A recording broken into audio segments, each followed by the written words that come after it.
Random Gamers, Crabby King here today, and today I'll be teaching you guys about Akali. This is going to be an Akali guide, so I hope you guys would enjoy.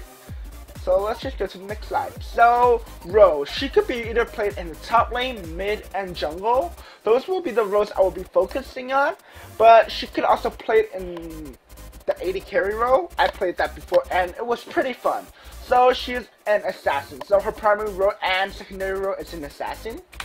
So her abilities are Twin Disciplines, Mark of Assassin, Twilight Shroud, and Crescent Slash, and also her ultimate ability, Shadow Dance. So Twin Discipline is Akali's passive. Akali's passive have two parts. One of them is called Force, and one of them is called I really forgot the other one. What's the other one called? But this helps Akali do bonus and magic damage, and it does 6% of magic damage plus 1% per 6 AP. So, and the second part of this passive gives her spell that, which heals herself up, and then 6% plus 1% per 6 AD. So, Marker's Assassin is her Q ability. This ability sends a mark towards a target and marks them for 6 seconds. During that period of time, if Akali auto that target, it will deal extra AP damage. The extra damage will be dealt as 45, 70, 95, 120, 145, plus 50% AP. The cost for this ability is 60. The magic damage is 35, 55, 75, 95, and 115, plus 40% AP. So the energy restore is 20, 25, 30, 35, 40, and the cooldown is 6, 5.5, 5, 4.5, 4, and the range is 600. So Twilight Shroud is her W ability. This ability makes her throw down smoke, which lasts for 8 seconds, and which grants her invisibility, and slows the enemy down in it. This also gives her movement speed. If she uses an attack or ability, she would reveal herself. The cost of this is 80, 75, 70, 65, 60, 14 is slow, 18% slow, 22% slow, 26% slow, 30% slow. So the movement speed are 20, 40, 60, 80, 100%. And the cooldown is 20. So the range for her casting ability is 700. But then her radius for the part where she's invisible would be 400. So Crescent Slash is her E ability. This ability lets Akali swing around her blades, which deals physical damage to nearby enemies. This also does magic damage, so this ability does mixed damage. So the cost is 60 at level 1. Level 2 it will be 55, at level 3 it will be 50, level 4 it will be 45, at level 5 it will be 40. The physical damage is 30, 55, 80, 105, 130, plus 40% AP and 60% AD. Cooldowns are 5, 4, 3, 2, 1, and range is 325. So her Shadow Dance is her ultimate ability. This ability makes her dash toward a target and dealing magic damage. This ability has a recharge time, and it costs 1 charge for every jump she uses. So the cost is 1 jump. Magic damage is 100, 175, 250, plus 50% AP.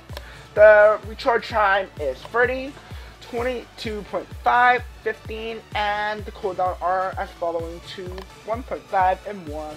The range is 700.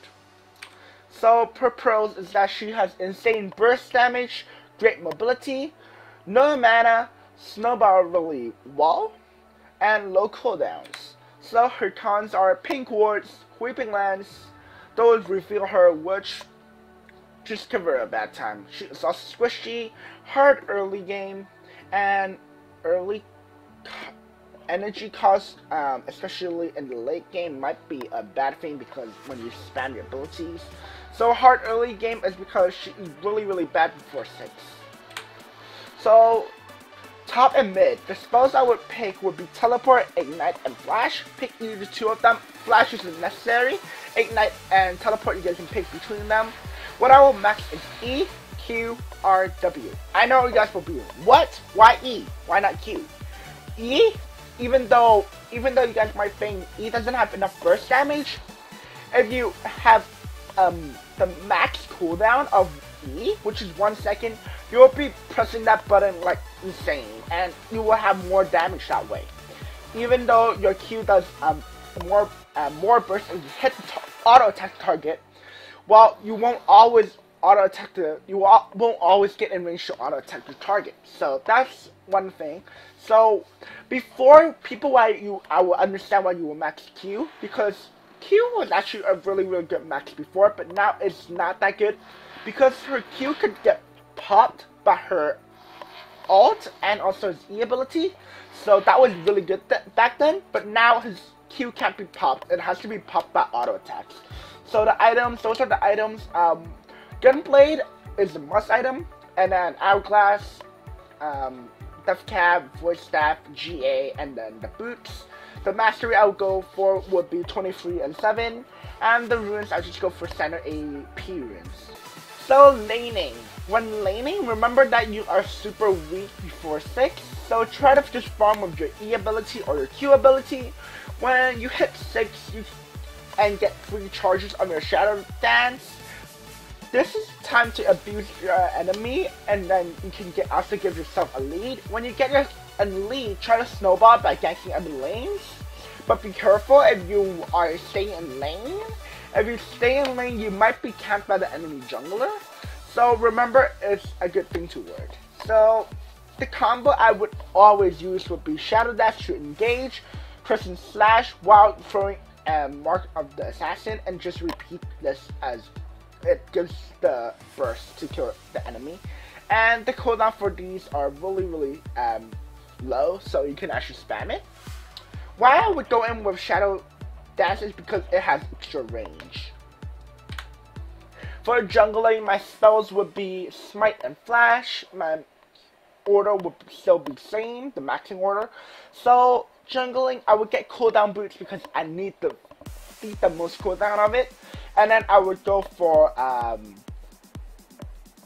the healing item, the healing jungle item, and then I would just go for the AP, and then I would go for Gunblade, Hydra, Omen, and just to tank.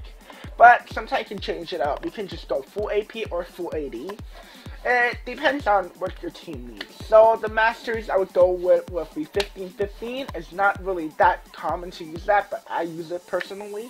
So the runes I would go for standard AP or standard AD. The standard AP is right there. If we want to just do standard AD, just take out the ability power and switch it with AD runes. So for jungling, my route would be Krugs, Red, Raptors, Crab, and then back, Wolf, Blue, Gromp, Crab, and just go and just keep farming in the jungle, because you won't really pull out good ganks before 6. So when you get to 6, even in the jungle, just keep farming. Okay, when you get to 6, you should actually just keep ganking over and over again, because that is the part where you get so strong. And after you gank, you actually would guarantee the kill. Mostly, I guarantee the kill, and then I'll just go back in the jungle and just sustain myself back up to health. But remember that you could actually go build AD or AP. That is the decision where I make in game, depending on my team's damage. Sorry about that. My team's damage. So if they need AD, I would build AD. If they need AP, I would build AP. If they need tank, I would just go AD tank. So yeah, I just look for what my team needs the most. So when you jungle, you just want to, when you get to level 6, gank, just go to jungle to sustain yourself, just to heal yourself with your E ability, and just go gank again. That's what I do. So for team fighting, remember that you're an assassin, so all you want to do is to take someone out as fast as possible. When you are focused, just use Twilight Shroud to either get away from the fight or look for an opportunity to go back in. But just make sure there is no pink wards or a guy with a swooping line around. So when you go back in, you want to assassinate that target as fast as possible. And if you can, you probably can just jump to the next target which you see that is low, and you could actually also burst him or her down. So you should be able to carry the team to victory by just killing each target, which would give you a lead and help you bring the team up to victory. So I hope you guys actually all enjoyed this, guys. So I will just play you guys the highlight, and I hope you guys enjoyed the highlight.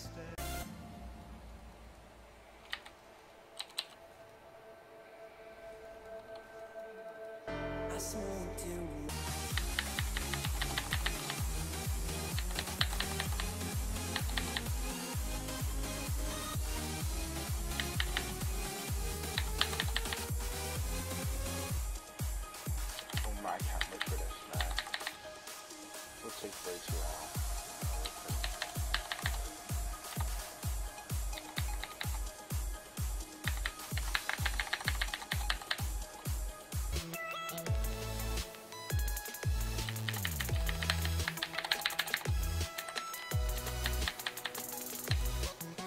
Why think you hooker?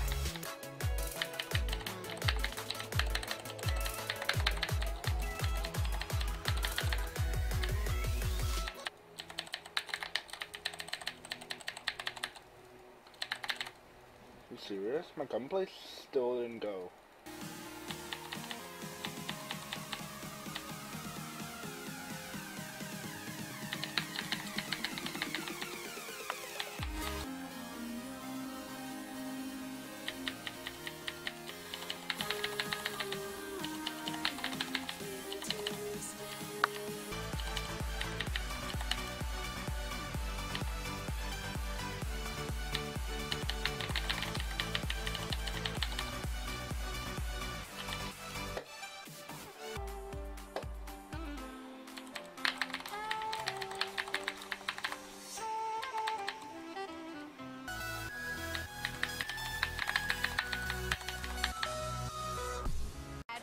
I hope you guys all enjoyed that highlight. I know the highlight and the part where I'm talking is pretty short. I'm very, very sorry about that. I know you guys might just not like it because it's pretty short and you guys won't learn that much. But I would try to make it a bit longer for you guys, putting more highlight and try to explain it more deeply. Akali is a champion that I actually know a lot, but I just pointed out the points that you guys would need to know. So I hope you guys would actually all enjoy the video. Remember to subscribe and click the thumbs up button. Love you guys and peace out. Bye.